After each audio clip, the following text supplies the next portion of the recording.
ಹಾಗಾದ್ರೆ ಈಗ ವಿಷ್ಣು ಸಹಸ್ರನಾಮದ 20ನೇ ಶ್ಲೋಕದಲ್ಲಿ ಮೃಗಶಿರಾ ನಕ್ಷತ್ರದ 4ನೇ ಪಾದದವರ ಗುಣ ಲಕ್ಷಣಗಳು ಎಂತದ್ದು ಅಂತ ಹೇಳೋ ಸಮಯ ಆಗಿದೆ. ಏನಂತೀರಾ? ಲೋಕ ಸಮಸ್ತ ಸುಖಿನೋ ಭವಂತು ಅಂತೀವಿ. ಏನು ಅಂದ್ರೆ ಲೋಕವೆಲ್ಲ ಸುಭಿಕ್ಷವಾಗಿರಕ್ಕೆ ನಾವು ಕೊನೆಯದಾಗಿ ಕಾರ್ಯಕ್ರಮದಲ್ಲಿ ಹೇಳಬೇಕು ಅಂತಲ್ಲ. ಯಾವತ್ತೂ ನಿತ್ಯ ಸುಮಂಗಳೆ ಆಗಿರ್ತಕ್ಕಂಥ ಪ್ರತಿಯೊಂದು ಹೆಣ್ಮಕ್ಳಿಗೆ ಲೋಕ ಸಮಸ್ತ ಸುಖಿನೋ ಭವಂತು ಅಂತ ಹೆಣ್ಮಕ್ಳೇ ಹೇಳ್ಬೇಕಂತೆ. ಈ ಹೆಣ್ಮಕ್ಳೆಲ್ಲ ಲೋಕ ಸಮಸ್ತ ಅಂದ್ರೆ ಎಷ್ಟು ಒಂದು ಚೈತನ್ಯ ತುಂಬತ್ತೆ ಅಂದ್ರೆ ಪ್ರಪಂಚಾದ್ಯಂತ ಮಹಾವಿಷ್ಣುವಿಗೆ ತುಂಬಾ ಪ್ರಿಯ ಅಂತೆ. ಯಾವುದು ತಿಳ್ಕೊಳ್ಳಿ, ಕೃಷ್ಣ ಪರಮಾತ್ಮನಿಗೆ ಹೆಂಗಸರೆಲ್ಲ ಮಾಡಿದ್ರೆ ಇಷ್ಟ. ಹೆಂಗಸರಿಗೆ ಅಂದ್ರೆ ದೇವಿ ಶಕ್ತಿಗಳಿಗೆ ಗಂಡಸರೆಲ್ಲ ಪೂಜೆ ಮಾಡೋದು ಇಷ್ಟ. ಆದ್ರೆ ಗಂಡಸರು ಎಷ್ಟೋ ಜನ ಪೂಜೆನೇ ಮಾಡಲ್ಲ, ಉಪಾಸನೆ ಮಾಡಲ್ಲ, ಶಕ್ತಿಯನ್ನು ತುಂಬಿಸ್ಕೊಳ್ಳಲ್ಲ, ಸಾಧನೆ ಮಾಡ್ಕೊಳ್ಳಲ್ಲ. ಜಗನ್ಮಾತೆಯನ್ನು ಹೋಲಿಸ್ಕೋಬೇಕಾದ್ರೆ ಅಷ್ಟು ಇಷ್ಟ ಅಲ್ಲ. ಅದಕ್ಕೆ ಮಹಾವಿಷ್ಣು ಸ್ವರೂಪದಲ್ಲಿ ನೀವು ಈ ವಿಷ್ಣು ಸಹಸ್ರನಾಮನ ಹೆಣ್ಣು ಮಕ್ಕಳು ಅಷ್ಟು ಚೆನ್ನಾಗಿ ಹೇಳ ಹೋದ್ರೆ ಬಹಳ ಸಂತೋಷ, ಯಶಸ್ಸು, ಕೀರ್ತಿ, ಉನ್ನತ ಸ್ಥಾನ, ಪದವಿ, ರಾಜ ಪದವಿ ಎಲ್ಲ ಸಿಗತ್ತೆ. ಅದಕ್ಕೆ ಭಾರತ ರತ್ನ ಕೂಡ ಸಿಕ್ಕಿದ್ದು ಯಾರಿಗೋಸ್ಕರ? MS ಸುಬ್ಬಲಕ್ಷ್ಮಿಗೆ ಅಂತ ವಿಷ್ಣು ಸಹಸ್ರನಾಮನ ಜಗತ್ತು ಸಾರಿದ್ರು. ಅದಕ್ಕೆ ಹೇಳೋದು, ಹೆಣ್ಣು ಮಕ್ಕಳಾಗಿರ್ತಕ್ಕಂಥವ್ರು MS ಸುಬ್ಬಲಕ್ಷ್ಮಿ ಆ ಕಾಲದಲ್ಲಿ ನೃತ್ಯ ಶಾಲೆಯಲ್ಲಿ ಡ್ಯಾನ್ಸ್ ಮಾಡ್ತಾ ಇದ್ರು. ಇವಳನ್ನ ಪ್ರೀತಿಸಿ ಮದುವೆ ಆಗಿರ್ತಕ್ಕಂಥವ್ರು ಅವ್ರ ಯಜಮಾನ್. ಇವ್ರು ಕರ್ಕೊಂಡು ಹೋಗಿ ಒಳಗೆ ಮೂಡ ಹಾಕ್ಬಿಟ್ಟು ಕೂಡ ಹಾಕಿದ್ರ ಇಲ್ವೇ? ಎಷ್ಟು ಚೆನ್ನಾಗಿ ಆ ಉನ್ನತ ಸ್ಥಾನಕ್ಕೆ ತಗೊಂಡು ಹೋದ್ರು. ವಿಷ್ಣು ಸಹಸ್ರನಾಮ ಇಡೀ ಜಗತ್ತಿಗೆ ಹೇಳ್ಕೊಟ್ಟಿರ್ತಕ್ಕಂಥ ಅವಕಾಶ, ಆ ಪದವಿ, ಸ್ಥಾನ, ಮಾನ, ಗೌರವ ಎಲ್ಲ ಸಿಕ್ತು. ಅದಕ್ಕೆ ಇವತ್ತಿನ ದಿವಸ ಸಂಗೀತಕ್ಕೆ ರಾಣಿ ಯಾರು ಅಂದ್ರೆ ಸಾಕ್ಷಾತ್ MS ಸುಬ್ಬಲಕ್ಷ್ಮಿ. ಆಧ್ಯಾತ್ಮಿಕದ ಸಂಗೀತ.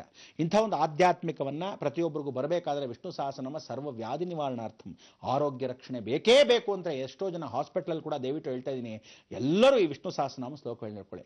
ಈ ಮೃಗಶಿರ ನಕ್ಷತ್ರದ 4ನೇ ಪಾದದ ವಿಶೇಷ ಏನು ಅಂದ್ರೆ ಹಾಸ್ಪಿಟಲೈಸ್ಡ್ ಆಗಿರ್ತಕ್ಕಂಥವ್ರು ಕಷ್ಟ ಜನ. ಅಂದ್ರೆ ಇವರೆಲ್ಲ ರೋಗಗಳಿಗೆ, ಫಾರ್ ಎಕ್ಸಾಂಪಲ್ ಜ್ವರ, ನಾವೆಲ್ಲ ಕೆಲವರೆಲ್ಲ ಜ್ವರ ಬಂತು ಅಂತ ಹಾಸ್ಪಿಟಲ್ಗೋಲ್ಲ. ಇವ್ರು ಹಂಗಲ್ಲ. ಅಕ್ಷಿ ಅಂದ್ರೆ ಡಾಕ್ಟರ್ ಹೋಗ್ಬಿಡ್ತೀನಪ್ಪ, ಈಗ ಸತ್ಯ ಹೋಗ್ತೀನಿ ಅನ್ನೋ ಭಯ. ಇವ್ರಿಗೆ ಅಷ್ಟು ಭೀತಿ. ಚಿಕ್ಕದು ಒಂದು ಸುಮ್ಮನೆ ಅಕ್ಷಿ ಅನ್ನೋದು ಕೆಂಬಂತದ ಡಾಕ್ಟರ್ ಹತ್ರ ಹೋಗ್ಬೇಕು. ಸೈಕಲಾಜಿ ತಲೆ ಒಳಗಿದೆಯೋ ಅಥವಾ ಈ ಪೆದ್ದುಗಳಿಗೆ ಹಂಗೆ ಬಂದ್ಬಿಟ್ಟಿದೆಯೋ ಗೊತ್ತಿಲ್ಲ. ಇವ್ರಿಗೆ ಯಾವತ್ತೂ ಅದೊಂದು ವಿಶೇಷವಾಗಿರ್ತಕ್ಕ ನೆಗೆಟಿವ್ ಪಾಯಿಂಟ್. ದೊಡ್ಡದಕ್ಕೆ ಅಂತಕ್ಕಂಥದ್ದಲ್ಲ, ಸಣ್ಣಗೆ ಹೋಗ್ಬೇಕನ್ನೋ ದೊಡ್ಡದಕ್ಕೆ ಅಡ್ಮಿಟ್ ಆಗ್ಬಿಡ್ತಾರೆ. ಅಬ್ಬಾ ಆನಂದವಾಗಿದ್ದೀವಿ ಅಂತ. ಆಮೇಲೆ ಡಾಕ್ಟರ್ಸ್ ಜಾಸ್ತಿ ಜನ ಮೃಗಶಿರ ನಕ್ಷತ್ರ 4ನೇ ಪಾದದವರು ಡಾಕ್ಟರ್ಸ್ಗಿಂತನೂ ನರ್ಸ್ಗಳು, ಟ್ರೀಟ್ಮೆಂಟ್, ಇಂಜೆಕ್ಷನ್. ಇವ್ರು ಇಷ್ಟೇನು ಅಂದ್ರೆ ಮೃಗಶಿರ ನಕ್ಷತ್ರದ ಗಂಡ ಆಗ್ಲಿ ಅಟೆಂಡರ್ ಅಂತ ಇರ್ತೀವಿ ಅಂತ ಇಟ್ಕೊಳ್ಳಿ, ಹೆಂಗಸರಾದ ನರ್ಸ್ ಅಂತ ಇಟ್ಕೊಳ್ಳಿ. ಇವ್ರು ಇಂಜೆಕ್ಷನ್ ಕೊಡೋದು ಬಹಳ ಸ್ಟ್ರಾಂಗ್ ಅಪ್ಪ. ರಾಮ ಕೆಲವು ಗೊತ್ತಾಗಲ್ಲ, ನೀವು ನಂಬ್ತಿರೋ ಬಿಡ್ತಿರೋ, ಸಾಫ್ಟ್ ನೇಚರ್ ಇಲ್ಲ ಅವರಿಗೆ, ಹಾರ್ಡು. ಕೊಡ್ತಾ ಇಂಜೆಕ್ಷನ್ ಅಂತಾನೆ, ಅಯ್ಯೋ ಬಡ್ಕೋಬೇಕು, ನೀನು ಇಂಜೆಕ್ಷನ್ ಕಮ್ಮಿ ಚುಚ್ತಾ ಇದೆಯೋ ಅತಿ ಚುಚ್ತಾ ಇದೆಯೋ ಅನ್ನೋ ರೀತಿ. ಅಂದ್ರೆ ಅಷ್ಟು ಫೋರ್ಸ್ ಆಗಿರುತ್ತೆ. ನಿಜವಾಗ್ಲೂ ಇವರುಗಳಿಗೆ ಒಡ್ಡತನ ಮಾಡ್ಬೇಕು, ಕೆಲಸ ಮಾಡ್ಬೇಕು, ಒಡ್ಡತನ. ಸ್ವಲ್ಪ ಬೆಂಚ್ ಎರಕ್ಸು ಅಂದ್ರೆ ಎತ್ತಿ ಇಡುವಂತಲ್ಲ, ಧರ್ರ ಅಂತ ಹೇಳೋದು. ಈ ತರ ಒಡ್ಡು ಗುಣಗಳು ವೃಷಭ ನಕ್ಷತ್ರದ 4ನೇ ಪಾದ. ಅದಕ್ಕೆ ನೀವೇನ್ ಮಾಡ್ಬೇಕು, ಮೊದಲು ವಿಷ್ಣುನ ಸ್ವಾಗತಿಸ್ಬಿಡೋಣ, ಪರಮೇಶ್ವರ ಇವನ್ನ ಶಾಂತಿಗೊಳಿಸಪ್ಪ, ತದನಂತರ ಶ್ಲೋಕವನ್ನು ಹೇಳ್ಕೊಳ್ಳೋಕ್ಕೆ ಶಕ್ತಿ ಕೊಡಪ್ಪ ಅಂತ ನಾವು ಕೇಳ್ಕೋಬೇಕು. ಬನ್ನಿ ಈಶ್ವರ ವಿಷ್ಣುನ ಸ್ವಾಗತಿಸ್ಬಿಡೋಣ, ತದನಂತರ ಶ್ಲೋಕಕ್ಕೆ ಹೋಗೋಣ.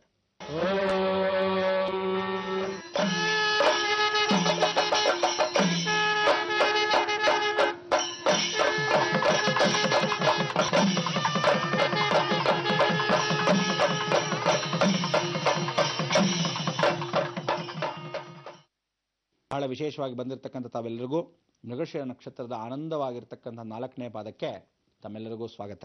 ಇವತ್ತು ಆ 4ನೇ ಪಾದ ಮೃಗ ನಕ್ಷತ್ರ, ಮೃಗಶಿರ, ಮೃಗಶೇಷ ಅಂತ. ಶೇಷ ಅಂದ್ರೆ ಹಾವಿನ ಗುಣಗಳು ಸಾಕಷ್ಟು ಇರುತ್ತೆ ಇವರಿಗೆ. ಡಸ್ ಅಂತ ಬುಸ್ ಅಂತ ಇರುತ್ತೆ. ಯಾತಕ್ಕೆ ಅಂದ್ರೆ ಕೋಪ, ಮುಂಗೋಪ ಅಂತೀವಲ್ಲ, ಬಹಳ ಬೇಗ ಬರ್ತಕ್ಕಂಥ ಮೃಗಶಿರ ನಕ್ಷತ್ರ. ಮೃಗಶಿರ ನಕ್ಷತ್ರ 1, 2, 3, 4 ಎಲ್ರಿಗೂ ಈ ಒಂದು ವಿಶೇಷವಾಗಿರ್ತಕ್ಕಂಥ ಗುಣಗಳು ಇದ್ದೇ ಇರುತ್ತೆ. 4ನೇ ಪಾದದವ್ರಿಗೆ ಜಾಸ್ತಿ ಇರುತ್ತೆ. ಇವರಿಗೆ ಮೃಗಶೇಷ ಅಂತಕ್ಕಂಥದ್ದು, ಮೃಗಶಿರ ಅಲ್ಲ, ಇದು ಮೃಗಶೇಷ. ಅದಕ್ಕೆ ಮೃಗಶೇಷ ಅಂದ್ರೆ ಶೇಷಶಾಹಿ. ಮೃಗಶಿರ ನಕ್ಷತ್ರ ಇದು ಸಾಕ್ಷಾತ್ ಆದಿಶೇಷಂದು, ಅದೇ ಮಹಾವಿಷ್ಣು ಜೊತೆಗೆ ಆಶ್ರಯವನ್ನು ಕೊಡ್ತಕ್ಕಂಥವನು. ಇವನು ಯಾವಾಗಲೂ ಮೇಲಿರ್ತಾನೆ. ಹಾವು ನೋಡ್ತಾ ವಿಷ್ಣು ನಮಸ್ಕಾರ ಮಾಡ್ಬೇಕಾದ್ರೆ ಹಿಂಗೆ ನೋಡಿ ನಮಸ್ಕಾರ ಮಾಡಬೇಕು, ಭಯ ಇರುತ್ತೆ ನಮಗೆ. ಹಾಗೆ ಆ ಮೃಗಶಿರ ನಕ್ಷತ್ರದವ್ರಿಗೆ ಯಾವಾಗಲೂ ಕಣ್ಣು ಬಹಳ ಹಿಂಗೆ ಕೋಪದಲ್ಲಿ, ಯಾವ ಮೂಡಲಿದ್ದಾರಪ್ಪ, ಯಾವ ಮೂಡಲಿದ್ದಾರೆ. ಹೆಂಡತಿಗೆ ಸರಿಯಾಗಿ ಮೃಗಶಿರ ನಕ್ಷತ್ರ ಗಂಡ ಬಂದರೆ ಕೋಪದಲ್ಲಿದ್ದಾರಾ ಅನ್ಕೋಬೇಕು ನೀವು. ಆ ಥರ ಕೋಪಗಳು ಇವ್ರಿಗೆ. ಎಷ್ಟೇ ಕೋಪಗಳಿರಲಿ, ಒಂದು ತಮಾಷೆ ಏನು ಅಂದರೆ ಇವರು ಕೋಪಗೊಂಡಿರೋದು ಯಾತಕ್ಕೆ ಅಂತ ಅವ್ರಿಗೆ ಗೊತ್ತಿರಲ್ಲ. ಅಂಥ ವಿಶೇಷ. ಇವರಿಗೆ ಬಂದಿರತಕ್ಕಂಥ ಉದ್ವೇಗ ಯಾತಕ್ಕೆ ಅಂತ ಗೊತ್ತೇ ಇರಲ್ಲ. ಇವ್ರಿಗೆ ಬಂದಕ್ಕಂಥ ಆವೇಶ, ಆ ಹಾರ್ಡ್ನೆಸ್ ಯಾತಕ್ಕೆ ಅಂತ ಗೊತ್ತಿಲ್ಲ. ಇವ್ರಿಗೆ ಸಾಧಾರಣ ನೀವು ಹುಡುಗರಾದ್ರೆ ಹುಡುಗಿರಾದ್ರೆ ಹುಡುಗರಿಗೆ ಜಿಮ್ಗೆ ಹೋಗಿದ್ದೇನಾ, ಬಾಡಿ ಹೆಂಗಿದೆ ಅಂತ. ಮೃಗಶಿರ ನಕ್ಷತ್ರ 4ನೇ ಪಾದ ಸಾಧಾರಣವಾಗಿ ಜಿಮ್ ಬಾಡಿನೇ ಇರುತ್ತೆ. ಅಂದ್ರೆ ಗೊತ್ತೇ ಇಲ್ಲದೆ ಯಾವ ಪ್ಯಾಕ್ ಇದೆಯೋ, ಫುಲ್ ಪ್ಯಾಕೋ, ಹಾಫ್ ಪ್ಯಾಕೋ, ಯಾವ ಪ್ಯಾಕೋ, ಪೂರ್ತಿ ಬಾಡಿ ಹಾಗೆ ಇರುತ್ತೆ. ಅಂದ್ರೆ ಇವರು ಜಿಮ್ ಮಾಡ್ದೇನೆ ಆ ಬಾಡಿ ವರ್ಚಸ್ಸು ಹಾಗೆ ಬಂದ್ಬಿಟ್ಟಿರುತ್ತೆ. ಶೇಷಶಾಹಿ ಹಾವು ಒಳಭಾಗದಲ್ಲಿ ನುಂಗುಬಿಟ್ಟಾಗ ಅಜೀರ್ಣವಾಗಿ ಮಲ್ಕೊಳ್ಳುತ್ತಲ್ಲ, ಇವರು ಸ್ವಲ್ಪ ತಿಂದರೆ ಸಾಕು ನಿದ್ದೆ ನಿದ್ದೆ ನಿದ್ದೆ ನಿದ್ದೆ ಮಾಡೋದೇ ಇವ್ರ ಗುಣಗಳು. ಫಸ್ಟ್ ಶ್ಲೋಕ ನೋಡ್ಕೊಂಬಂದ್ಬೇಡ, ಆಮೇಲೆ ಮಲಗ್ಸೋಣ, ಎಬ್ಸೋಣ ಇವ್ರನ್ನ.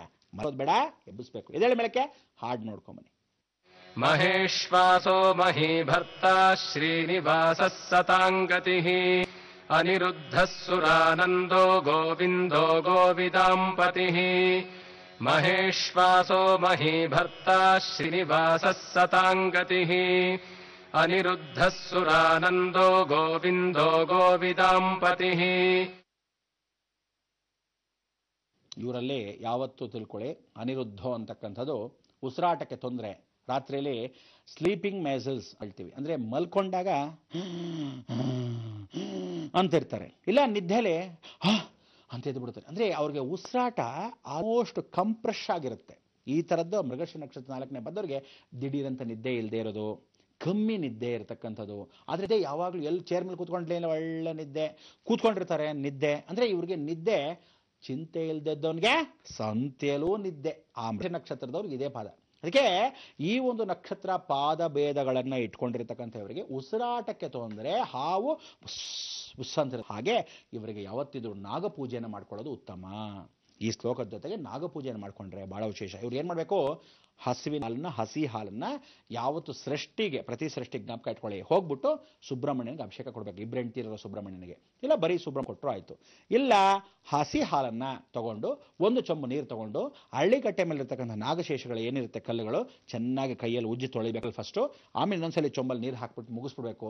ಕ್ಲೀನ್ ಆದಮೇಲೆ ಈ ಹಾಲನ್ನು ಹಾಕಬೇಕು. ಹಾಲನ್ನು ಹಾಕಬೇಕಾದ್ರೆ ಏನಾದರೂ ಸ್ವಲ್ಪ ಪಾತ್ರೆಯಲ್ಲಿ ಹಿಡ್ಕೋಬೇಕು. ಹಿಡಿದು ತಂದ ನಂತರ ಅಲ್ಲೇ ಕುಡಿದು ಸರ್ಪದೋಷಗಳನ್ನ ನಿವಾರಣೆ ಮಾಡು, ನನಗೆ ಉಸಿರಾಟಕ್ಕೆ ಪರಿವರ್ತನೆ ಮಾಡು, ಹಾರ್ಟ್ ಡಿಸೀಸ್ ದೂರ ಮಾಡು, ನನಗೆ ದೇವಾಂಗವಾಗಿ ಇರತಕ್ಕಂಥ ಆ ವೇಗ ಸ್ವಲ್ಪ ಕಮ್ಮಿ ಮಾಡು, ಗಟ್ಟಿತನ ಮೊಂಡುತನ ಕಮ್ಮಿ ಮಾಡು ಅಂತ ಸ್ಮರಣೆ ಮಾಡ್ಕೋಬೋದು. ಇದೇ ನಿಜವಾದ ಮೂಲ ಶ್ಲೋಕದ ಅರ್ಥ. ಇಷ್ಟೆಲ್ಲ ಆಗೋದ್ರಿಂದ ನಿಮ್ಮ ಸೋತ್ಸವವನ್ನು ಉಚ್ಚವಾಗಿ ಪರಿಪೂರ್ಣವಾಗಿ ಸ್ಮರಣೆ ಮಾಡ್ಕೊತ ಆ ಪರಮೇಶ್ವರನ ಲೀನವಾಗಿರ್ತಕ್ಕಂಥ ಮಹಾವಿಷ್ಣುಗೆ ನಂದನೆ ವಂದನೆ ಅಭಿನಂದನೆ ಹೇಳ್ತಾ ಈ ವಿಷ್ಣು ಸಹಸ್ರನಾಮ ನೋಡ್ತಾ ಇದೆ. ಕಾಶಿಯಾತ್ರೆಗೆ ಬೇರೆ ಹೋಗಬೇಕು. ನೆನ್ನೆ ತಾನೇ ಶಾಪಿಂಗ್ ಮಾಡಿಸಿದ್ದೀನಿ. ಅದರ ವಾತಾವರಣ ಹೇಗೆ ಅಂತ ತಿಳ್ಕೊಬೇಕಲ್ಲ, ಅದನ್ನು ತೋರಿಸ್ತೀನಿ. ಕಾಯ್ತಾರೆ ಬಂದೆ.